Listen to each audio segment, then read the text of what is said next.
Olá, IPCA! Hoje é sexta-feira, dia 16 de maio de 2014.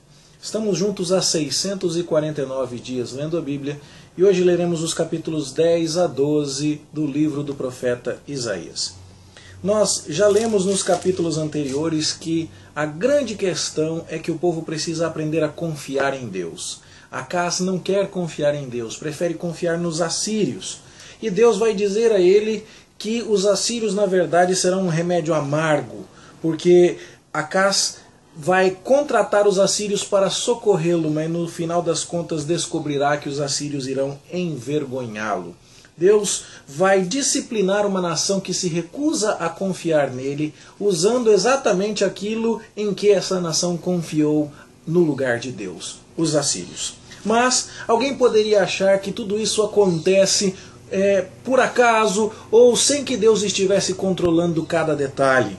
E então, no finalzinho do capítulo 9, no início do capítulo 10, Deus deixa claro que todo o povo deve saber que é Ele quem suscita o adversário.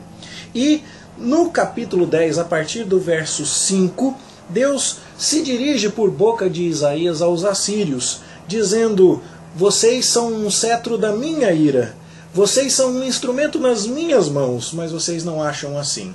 É o meu poder quem está fazendo vocês terem tudo isso que têm.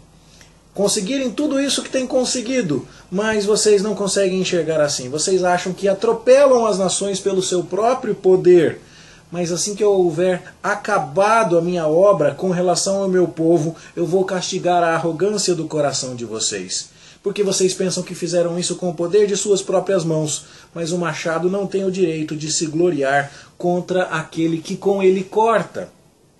E assim, Deus vai punir os assírios por sua arrogância, depois de tê-los usado.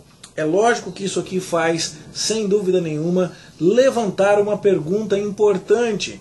Se Deus está usando os assírios e os assírios fazem aquilo que Deus quer que eles façam, por que que na sequência Deus os pune por ter feito exatamente aquilo que Deus queria que eles fizessem? Bom, a resposta para isso ainda está lá em Romanos capítulo 9, não é?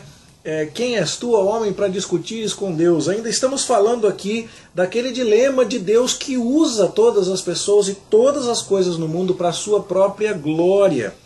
E Deus, de fato, não está muito preocupado em explicar como ele consegue conjugar estas coisas aqui no capítulo 10 de Isaías. Mas é fato. Nada do que está acontecendo com o povo de Israel, com o povo de Judá, escapa ao controle de Deus. E depois de ter feito o necessário para disciplinar o seu povo, diz o verso 20 do capítulo 10, naquele dia, no dia do juízo, depois disso, Deus vai recolher os restantes de Israel, os restantes do seu povo, da casa de Jacó, para que eles nunca mais se estribem naqueles que os feriram. Ou seja, essa será uma maneira de mostrar que vocês confiaram na Assíria. Olha aí a Assíria.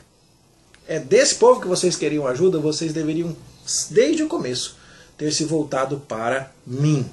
Então fica bem claro que Deus está muito preocupado em mostrar a tolice de confiar em qualquer nação, em qualquer poder humano, mas, mais uma vez, o povo deve aprender que deve se voltar para Deus. Tá certo? Bom, essa é a essência do capítulo 10, que se fosse resumir os seus pontos principais, nós poderíamos dizer que dos versos 5 a 19, Deus demonstra que a Assíria não passa de um instrumento nas suas mãos. Dos versos 20 a 27, Deus dá uma mensagem para que o povo se assegure da verdade de que, como ele é o soberano e não a Assíria, um remanescente vai regressar do cativeiro. E na parte final do capítulo 10, dos versos 28 a 34, nós vemos que Deus afirma que a Assíria vai ser uma ameaça e vai conseguir alguma destruição, mas nós temos também a certeza de que essa própria Assíria mais tarde será destruída. E quem é que virá no lugar dessa Assíria destruída? No capítulo 11 nós vemos então o reinado pacífico do rebento de Jessé.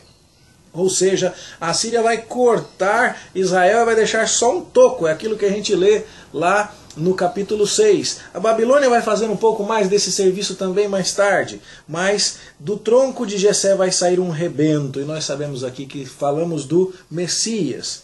Então, em lugar da covarde e insignificante casa de Davi, representada nessa época por Acás, que não confia em Deus, em lugar também do arrogante e opressivo império da Assíria, que viria até lá e executaria algum domínio por algum tempo sobre o povo de Deus, nós vemos na hora da restauração, aqui neste capítulo 11, um rei em cujas mãos estão seguros os interesses dos fracos.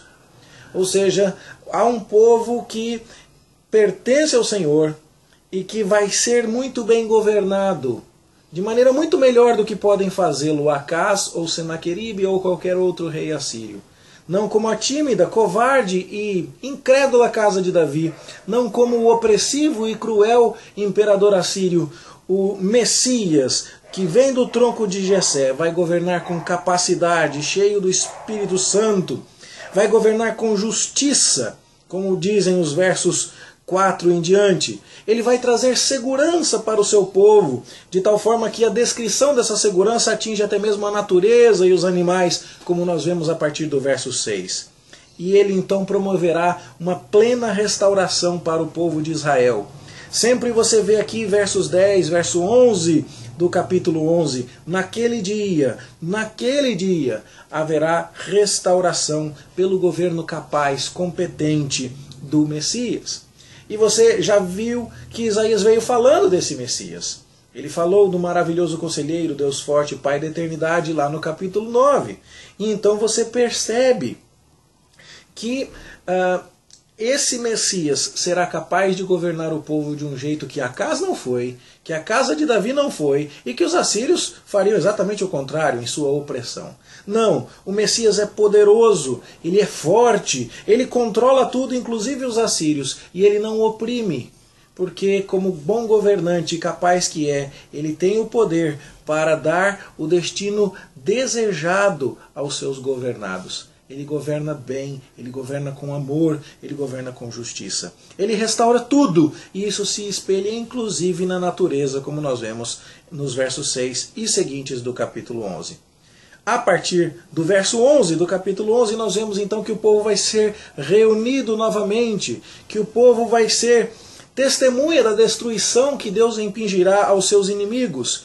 E então o povo terá condições de retornar ao seu estado de bem-aventurança, como foi naqueles dias em que ele subiu da terra do Egito e foi liberto do seu cativeiro e teve uma terra onde manava leite e mel. Nesta ocasião, mais uma vez vemos naquele dia, capítulo 12, verso 1, a ideia de que o povo cantaria louvando a Deus pela sua restauração. Eles diriam, Deus é a minha salvação. Eu vou confiar e não vou temer, porque o Senhor Deus é a minha força e o meu cântico. É muito interessante que dizer o Senhor é a minha salvação é o nome de Isaías. Jeová é a salvação, é exatamente o significado de Isaías. E é disso que o povo haveria de se lembrar quando louvasse a Deus pela restauração que o governante capaz, justo, seguro, restaurador traria depois que os assírios tivessem sido usados para trazer a disciplina de Deus. Haveria louvor. Moral da história. Creio que o verso 1 do capítulo 12 resume bem. Graças te dou, ó Senhor, porque ainda que te iraste contra mim, a tua ira se retirou e tu me consolas. Para aprender a não confiar nos assírios, o povo de Deus precisava passar por esse tipo de disciplina. Mas essa não era a palavra final. Deus controlava tudo e fazia tudo com um bom propósito. Deus, depois de ter usado os assírios, se vingaria dos inimigos do seu povo e então traria um governo justo, capaz, seguro, restaurador. E essa ocasião seria a oportunidade para o povo dizer, o Senhor nos disciplinou, o Senhor pesou a mão sobre nós, o Senhor nos purificou dos nossos pecados e agora nós podemos outra vez viver em justiça. Por isso nós te agradecemos, por isso nós te louvamos. Esse é o assunto então dos capítulos 10, 11 e 12 que lemos no dia de hoje. Começa uma sessão bastante distinta do livro a partir do capítulo 13 que leremos amanhã, se Deus nos permitir. Mas por hora, cremos que estes comentários serão suficientes para você extrair a essência da mensagem destes capítulos, como é o nosso objetivo nesta maratona. Desejamos a você um bom estudo, uma boa leitura. A gente se encontra aqui amanhã, se Deus nos permitir. Até lá!